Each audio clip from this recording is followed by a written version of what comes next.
ఆంధ్రప్రదేశ్లో పరిస్థితి ఎందుకో కొంచెం ఎక్కడో తేడా కొడుతున్నట్టు కనపడుతోంది.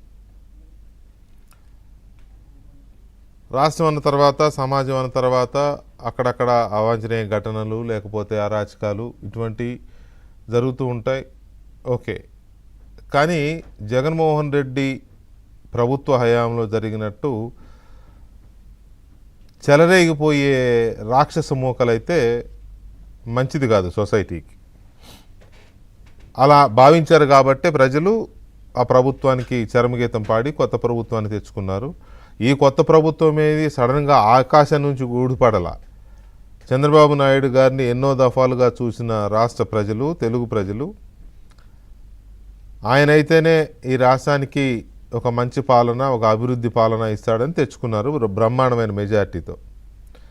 సరే, కొన్ని ఘటనలు జరుగుతూ ఉన్నాయి, అది కాదని లేని వాస్తవం, మనం దాచిపెడితే దాగేవి కావు. అది లాకప్ డెత్ కావచ్చు, లేకపోతే ఇంకొక చోట అమ్మాయి మీద అత్యాచారం కావచ్చు, ఇంకొక చోట కుటుంబం ఆత్మహత్య కావచ్చు, ఓ పసిపిల్ల తప్పిపోవడం కావచ్చు. తర్వాత ఇవాళ ఒక యువకుడు వైజాగ్లో ఆత్మహత్యాయత్నం చేశాడు. ఒక వైసీపీ నాయకుడు తనని వేధిస్తున్నాడు, కొడుతున్నాడని. సో ఇలాంటివి జరుగుతూ ఉంటాయి. కొన్ని మర్డర్లు జరిగాయి. తెలుగుదేశం పార్టీ నాయకుల్ని వైసీపీ నాయకులు హత్య చేశారు. ఏది తెలుగుదేశం పార్టీ అధికారంలో ఉంటే కూడా వైసీపీ వాళ్ళే తెలుగుదేశం పార్టీ కార్యకర్తలని, నాయకుల్ని చంపుతూ ఉంటారు. అన్నిటికంటే విచిత్రం ఏంటంటే అధికారంలో ఉన్న పార్టీ చాలా స్ట్రాంగ్గా ఉంటుంది. దాని జోలికి వెళ్ళాలంటే విపక్ష పార్టీలు 1-2 సార్లు ఆలోచిస్తాయి. ఎంతో మూర్ఖులు లేకపోతే తోడేళ్ళు అయితే తప్ప, తోడేళ్ళ స్వభావం ఉన్న వాళ్ళు అయితే తప్ప వెళ్ళరు. అలాంటిది పెనమలూరులో అధికార తెలుగుదేశం పార్టీ గద్దెనే కూల్చేశారు ఇవాళ. ఎవరు? వైసీపీ వాళ్ళు. అంటే అది ఆ సిమ్టమ్ అన్నమాట. ఆకాశం కారు మబ్బులు కమ్ముకుంటాయి, కరెంటు ట్రాన్స్ఫార్మర్ వేలిపోతుంటాయి, మంటలు వస్తూ ఉంటాయి. అదేదో సినిమా మగధీర సినిమాలో ఉంటుంది కదా, ఆ టైప్లో మనకి కొన్ని సిమ్టమ్స్ వస్తూ ఉంటాయి.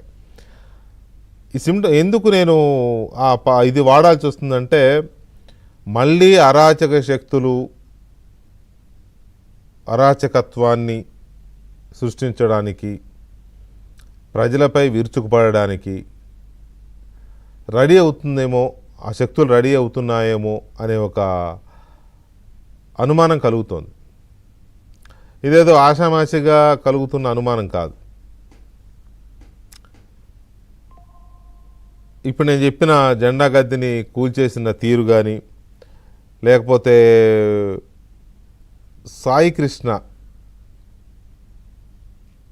కస్టోడియల్ డెత్ జరిగింది కదా, లాకప్ డెత్, దాని మీద వైఎస్ఆర్ కాంగ్రెస్ పార్టీ సడన్గా యూటర్న్ తీసుకుంది. మొన్నటిదాకానేమో అతను కాపు సామాజిక వర్గానికి సంబంధించిన యువకుడు, అతన్ని కావాలనే ఈ ప్రభుత్వంలో కొట్టి చంపారు అని చెప్పి ఒక ప్రయత్నం చేశారు రెచ్చగొట్టడానికి.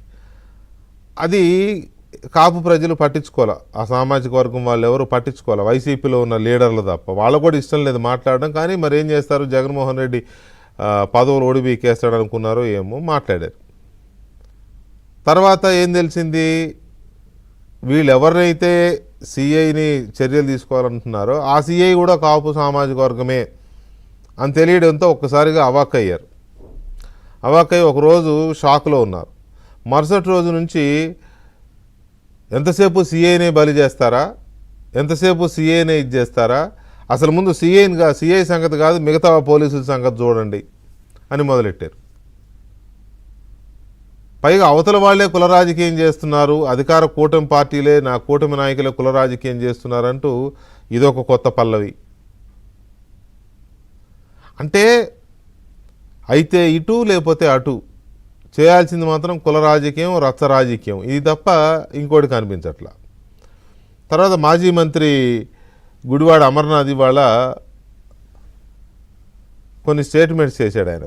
సరే, ఆ స్టేట్మెంట్స్కున్న వ్యాలిడిటీ ఏంటి, వాటికున్న ప్రయారిటీ ఏంటి అనేది కాసేపు పక్కన పెడితే, వీళ్ళకి 2-3 ఇష్యూస్లో పైనుంచి సిగ్నల్స్ వస్తున్నాయి వీళ్ళకి, అందుకనే వీళ్ళు ఇలా మాట్లాడుతున్నారు.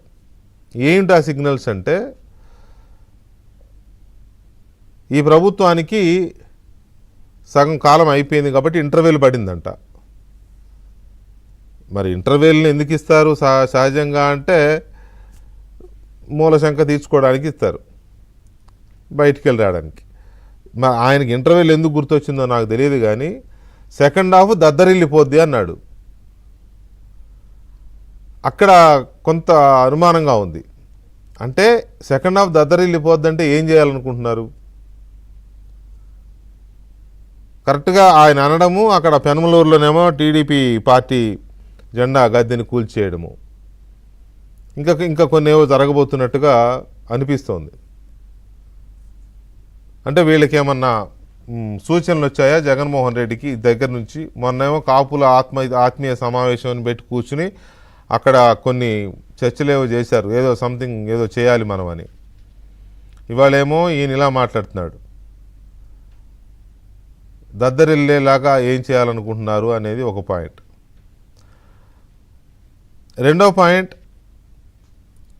పవన్ కళ్యాణ్ మీద ఒక రకమైన మైండ్ గేమ్ స్టార్ట్ చేసింది వైసీపీ. ఏంటది అంటే, పవన్ కళ్యాణ్ కూటమి ప్రభుత్వంలో పవన్ కళ్యాణ్కున్న ప్రయారిటీ ఏంటి? పవన్ కళ్యాణ్ చంద్రబాబు చెప్పినట్టల్లా చేస్తున్నాడు, చంద్రబాబు చెప్పినట్టల్లా ఆడుతున్నాడు, ఆయన ప్రజల్ని పట్టించుకోవట్లేదు, ఆయన కాపుల్ని పట్టించుకోవట్లేదు. ఈ రకమైన ఒక మైండ్ గేమ్ స్టార్ట్ చేసినట్టు కనపడుతుంది.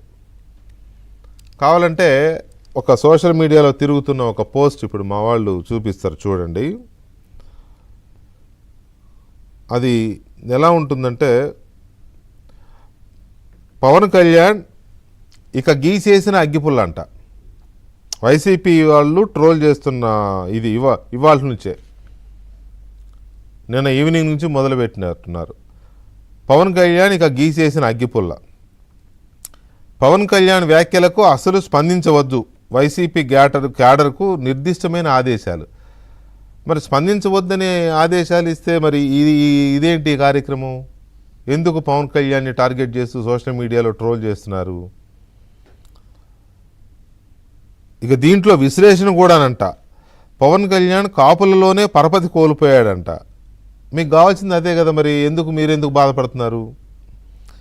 కాపు ఓటు కోల్పోయిన పవన్ కళ్యాణ్ని చంద్రబాబే బయటికి గెంటేస్తాడంట. మరి గెంటేసేదాకా ఆగండి. ఒకవేళ నిజంగానే మీకు ఆ నమ్మకం ఉంటే, పవన్ కళ్యాణ్ ఒక గీసేసిన అగ్గిపుల్ల కాబట్టి ఎవరికి ఉపయోగపడడు. వైసీపీ స్పందించడం ఆపేస్తే రాజకీయంగా అసలు పవన్ కళ్యాణ్ ఊసే ఉండదు. అసలు పవన్ కళ్యాణ్ అనే పేరు చెబితే కల్లో కూడా తడుపుకుంటున్నది ఎవరయ్యా అంటే వైసీపీయే. ఇప్పుడు వైసీపీ పవన్ కళ్యాణ్ విషయంలో టీడీపీ బాగానే ఉంది, జనసేన బాగానే ఉంది, బీజేపీ బాగానే ఉంది. వాళ్ళకి ఏమీ లేదు. అంతా వాళ్ళు ముగ్గురు పేరుకే 3 పార్టీలు కానీ ఒక పార్టీ లాగానే బతుకుతున్నారు వాళ్ళు. ఆ పేరు గుర్తు వస్తే తడుపుకుంటుంది ఎవరు అంటే వీళ్ళే. ఆ ఊసే ఎద్దొద్దు, గీసేసిన అగ్గిపుల్ల అంటూనే ఈ పోస్ట్ తెగ తిరుగుతుంది రాత్రి నుంచి. అంటే ఒకటి తయారు చేసి ఇచ్చారు, తిప్పండి అని. వైసీపీ స్పందించడం ఆపేస్తే రాజకీయంగా అసలు ఊసు ఉండదంట. పవన్ కళ్యాణ్ కేల్ కథమంట. ఏది వైసీపీ స్పందించకపోతే పవన్ కళ్యాణ్ కేల్ కథమంట. మరి స్పందించకుండా మూసుకుని కూర్చుని ఉండొచ్చు కదా. ఎందుకు పవన్ కళ్యాణ్ని టార్గెట్ చేస్తున్నారు? వీళ్ళు టార్గెట్ చేయడమే కాదు, తెలంగాణలో ఉన్న వాళ్ళ మిత్రులతో కూడా టార్గెట్ చేపిస్తున్నారే. తెలంగాణలో వైసీపీ రోల్స్లో ఉన్న కొంతమందితో కూడా టార్గెట్ చేయించి మరీ ట్రోల్ చేస్తున్నారు. సో ఎందుకు పవన్ కళ్యాణ్తో మైండ్ గేమ్ ఆడుతున్నారా? లేక పవన్ కళ్యాణ్ అంటే భయపడి ఆ భయం నుంచి తమను తాము ఏమీ లేదు, లెగితే మనిషిని కాదు అన్నట్టుగా ఇంప్రెషన్ ఇచ్చుకోవడం కోసం ఈ రకమైన ప్రచారం చేసుకుంటున్నారా?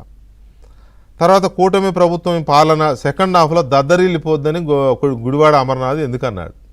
ఏంటి దద్దరిల్లిపోవడం అంటే అంటే కూటమి పాలన సెకండ్ హాఫ్లో వైసీపీకి దద్దరిల్లిపోద్దా? పాలన అలా ఉండబోతుందా, అందుకని వైసీపీ భయపడుతుందా, లేక వైసీపీయే దద్దరిల్లేలా చేస్తుందా స్టేట్ మొత్తాన్ని? మళ్ళీ అరాచక శక్తులు జడలు విప్పబోతున్నాయా? రప్పరప్పలు మొదలు పెట్టబోతున్నారా? ఏంటి వీటి అర్థం ఏంటి? కొంచెం కీలకంగానే కనబడుతుంది వీళ్ళ మాటలు, వీళ్ళ చేష్టలు. చూద్దాం ఒక చిన్న